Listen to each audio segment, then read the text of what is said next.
Olá, meus amigos, tudo bem com vocês? Eu espero que sim.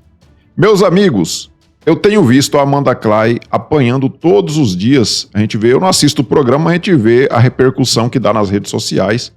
Mas dessa vez eu vi ela levando uma surra do Ricardo Salles, ex-ministro do Meio Ambiente, e apoiado ali pela jornalista Cristina Grêmio. Mas foi uma surra que eu vou deixar aqui para vocês verem. Mas antes eu peço a você que observe aí se já está inscrito no canal. Se não tiver, clique aí no botão inscrever, se inscreva. E ao final do vídeo, se você gostar, deixe também o seu like. Fiquem aí com o vídeo e nós nos vemos numa próxima oportunidade. Fiquem com Deus. Tchau.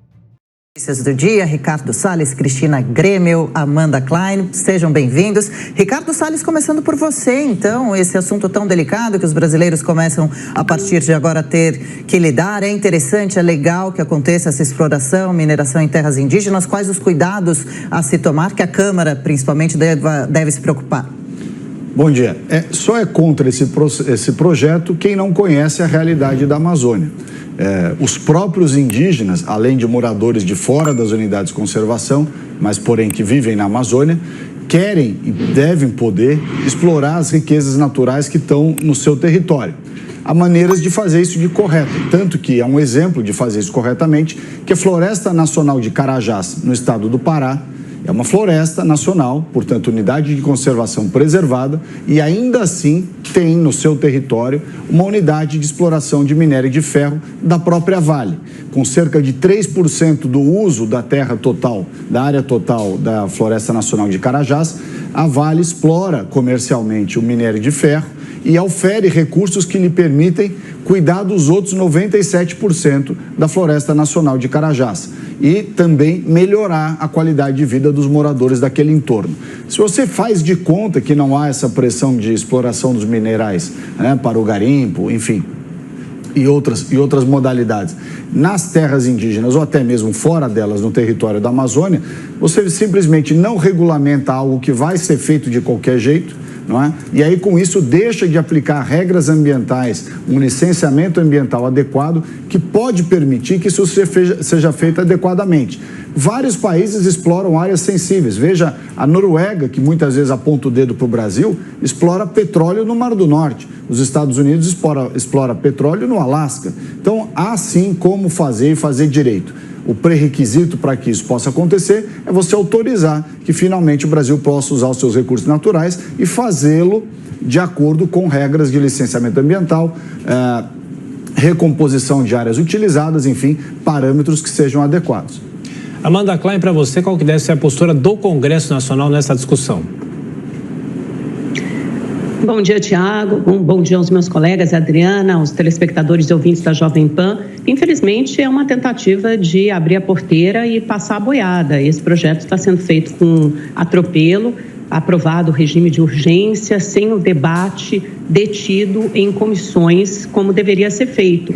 Eu já disse aqui na semana passada e repito várias vezes que o pretexto, a justificativa da guerra e as dificuldades da importação dos fertilizantes estão sendo usados como justificativa para aprovar esse projeto de mineração em terras indígenas, sendo que a maior parte do potássio não está localizada em terras indígenas. E a gente sabe que o garimpo, na verdade, é uma tentativa de legalizar uma atividade que hoje é proibida, que é ilegal, que é o garimpo ilegal. É isso que esse projeto vai fazer. Por vias tortas, uma facilidade para legalizar o que já é proibido, o que hoje é ilegal. Tem uma nota da Coalizão Brasil Clima, que inclusive reúne várias empresas grandes do agronegócio, publicada na semana passada, que diz o seguinte: o garimpo em terras indígenas não resolve o problema dos fertilizantes. 2/3 das reservas de potássio estão fora da Amazônia e nela só 11% estão em terras indígenas, ou seja, a minoria. E mesmo assim, um projeto a longo prazo de fertilizantes é feito a longo prazo, não é feito imediatamente. Não basta você entrar e começar a mineração em terras indígenas para, de repente, brotar potássio da terra e você resolver o problema de importação de fertilizantes. Não é assim que acontece. E essa nota da Coalizão Brasil Clima continua para dizer o seguinte: a Agência Nacional de Mineração conta com mais de 500 processos ativos de exploração de potássio em andamento que poderiam ser viabilizados sem agressão aos territórios dos povos originários. Ou seja, entrar em terras de indígenas para levar exploração, violência sexual, doenças como a malária e ainda degradação do meio ambiente, que é exatamente o que essa atividade de garimpo ilegal tem feito, é um atentado contra os povos originários do Brasil. Cristina Grêmio, como vê a balança que pesa os prós e os contras da exploração de terras indígenas? Esse debate está muito poluído por ideologia, né? A gente vê esses discursos da esquerda dissimulados, sempre fingindo que eles são os únicos e eternos defensores dos fracos e oprimidos, que os coitadinhos dos índios vão ser explorados sexualmente se autorizarem mineração ou qualquer outra exploração da natureza, sem levar em conta se falaram com os índios, se os índios querem ser representados por eles, se os índios efetivamente querem ficar isolados como num zoológico, numa jaula, para serem vistos como aqueles eternos silvícolas do século XIV ou XV, que parece que a esquerda quer preservar para justamente exibir para o resto do mundo como nós preservamos nossos índios, quando o mundo não fez isso. E não querem colocá-los no século XXI, que é onde estamos, com todos os benefícios do avanço da humanidade, como se eles não merecessem isso. É óbvio que eles precisam de proteção se houver uma entrada de outra cultura, de outro tipo de exploração em suas terras. Agora, boa parte desses índios que estão em terras onde é possível exploração de qualquer elemento da natureza já está familiarizada com a cultura branca, já está no século XXI ou tentando entrar nele, quer inclusive essa atenção e não consegue ter voz. E aí tem a voz sequestrada por essas ONGs, esses movimentos de esquerda, por esses artistas que ficam dizendo que nunca é o momento ideal, por esses jornalistas que trazem discursinho pronto. Eu, inclusive, queria dar parte do meu tempo para o Ricardo Salles explicar essa frase do abrir a porteira e passar a boiada, que sempre tentam jogar no discurso, porque a gente sabe que foi uma frase dita pelo Salles quando era ministro do Meio Ambiente. Então, eu acho que a discussão está poluída demais quando se tenta confundir em vez de esclarecer. Cristina, obrigado. Não, de fato, essa frase dita agora aí pela Amanda é frase absolutamente verdadeira. Nós temos que abrir a porteira e passar a boiada das desregulamentações que o Brasil, o verdadeiro inferno do empreendedor, representa. Essa informação trazida de que as terras indígenas são só uma parte das reservas de potássio, ela é uma meia-verdade. Aliás, como a esquerda gosta de fazer, e a esquerda caviar que vive aqui na Vila Madalena, no Leblon ou Ipanema, não tem a menor ideia do que acontece na Amazônia.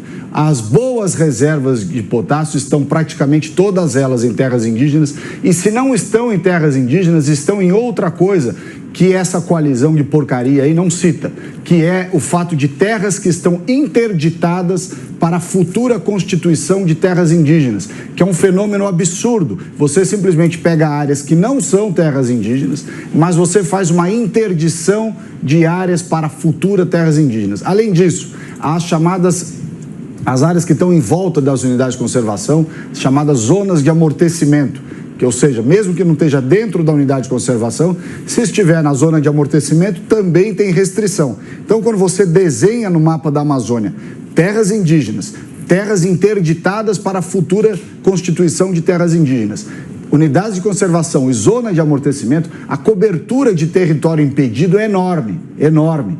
Então você tem um prejuízo gigantesco para a população que lá vive. Essa história de dizer que os índios vão ser atingidos, os índios são eles mesmos que querem minerar. Se você for na Terra do Meio, no território dos Caiapós, lá no Cinta Larga, lá em Rondônia, se for conversar com os Poianaus lá no norte do Acre, qualquer população indígena, até os Yanomamis, há índios que querem garimpar. Portanto, essa historinha de que o índio vai ser invadido, isso é balela. Ou é má fé de quem quer alterar o debate, ou é desconhecimento de gente que fala de Amazônia sem conhecer a realidade lá em campo. É necessário que haja a regulamentação e a desregulamentação para que aquela população que vive na região mais rica do Brasil, em termos de recursos naturais, ouro, diamante, cassiterita, madeira, água, biodiversidade, fauna, flora, que vive 23 milhões de brasileiros na região mais rica do Brasil em termos naturais, porém com o pior índice de desenvolvimento humano.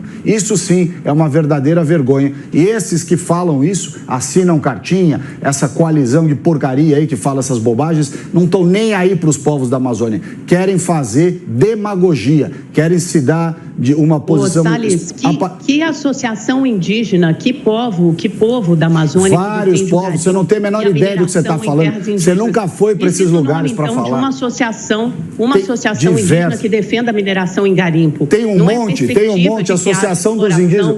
Para de falar bobagem, Amanda. Tem um monte de índio dos Mundurucus. Não é bobagem, não. Claro que é. Os Mundurucus são os índios que fazem garimpo na Amazônia. Os Cinta Larga fazem garimpo na Amazônia. Os Caiapós fazem garimpo na Amazônia. Os próprios indígenas, sem nenhum homem branco lá dentro. Tá cheio de associação indígena que Quais dessas associações estão defendendo mineração em terras indígenas no Congresso? Várias delas. Eu estou citando aqui para você não está ouvindo. Que a esquerda vocaliza o direito dos indígenas, a direita que acha que vocaliza o direito de indígenas que gostariam de um suposto desenvolvimento econômico. Não é isso que o garimpo ilegal tem levado às terras de indígenas. O garimpo ilegal, ele só é ilegal. Presta atenção, Amanda. Presta atenção e vê se aprende alguma coisa. Presta atenção e vê se aprende alguma coisa. O garimpo só é ilegal porque a lei determina que ele seja ilegal. Vê se você aprende de uma vez por todas. O garimpo só é ilegal porque a lei o faz ilegal. Porque o garimpo é igual à operação da Vale no Pará. Por que a operação da Vale no Pará não é ilegal? Me responde. Por que a operação... paga imposto para o governo do Pará, né? Esse PL tem várias brechas que podem ser consideradas inconstitucionais. Não dá a última palavra. Você está mudando de assunto, você está indo para uma discussão constitucional. Aqui é uma outra história. Aqui é a realidade da Amazônia. É o seguinte, você pega atividades que podem ser absolutamente legais. Você tem que pegar atividades que podem ser absolutamente legais, podem ser feitas de maneira correta, e você rotula atividades que poderiam estar sendo feitas de maneira correta, você as rotula de ilegal, e aí ela passa a ser ilegal. Garimpo, Salles, ou então, seja, espera um pouquinho, aprende um pouquinho de quem foi na Amazônia várias vezes. Essa análise de Amazônia feita da Vila Madalena não funciona. A realidade é a seguinte, olha, o Pará tem todas as minerações feitas de acordo com a lei. São minerações iguais a qualquer outra. A diferença é que quando você joga a mineração em terra indígena como ilegal, nada do que ele puder fazer lá dentro vai ser legal. E você não consegue, portanto, que ele siga regras ambientais, regras de licenciamento. Há toda uma gama de normas ambientais que permitiriam você fazer o garimpo de ouro, o garimpo de diamante, uma série de atividades feitas de maneira legal e correta ambientalmente. Agora, quando você rotula tudo isso de ilegal, não há norma que possa mudar isso enquanto você não mudar o pré-requisito, que é a legalização. É isso que tem que ser feito. Da mesma forma, a regularização fundiária. O problema é que essa turma que assina esses papéis, essas cartinhas, são um bando de demagogos, porque falam da Amazônia sem estar lá para sentir na pele o resultado de uma região rica, com 23 milhões de pessoas que vivem na miséria e não tem nada para fazer, porque o bonitão que está lá em Paris dando palpite... Espera um pouquinho, mano. O bonitão que está lá em Paris dando palpite sobre a Amazônia não está nem aí para as pessoas da Amazônia. Nem aí. Desmatada. É isso que a gente vê, uma Amazônia sendo desmatada e destruída, e não é o que você diz, ou o que eu digo, não é a questão aqui. É simplesmente os números medidos, as estatísticas medidas por satélites, fotos de satélite. 84% da Amazônia está preservada, Amanda. Para de falar bobagem. Vai estudar os números. 84% da Amazônia está preservada. Uma parte dessa preservação, inclusive, é feita por esses que são demonizados, os agricultores. E quantos por cento foram destruídos até agora, Salles, desde 2019? Quantos por cento foram destruídos? Qual o índice de desmatamento da Amazônia de 2019, 2020, 2021? Muito menos desde quando? É o maior desmatamento em 10 anos, no ano passado. O recorde de desmatamento foi em 2005, Amanda. Eu já te ensinei isso várias vezes. Para de repetir bobagem. Não, você não precisa me ensinar, Salles. Foi em 2004. Querido, eu não preciso aprender nada com você. Você faz o contrário. Você repete besteira. Você não estuda, depois repete besteira. Maior desmatamento.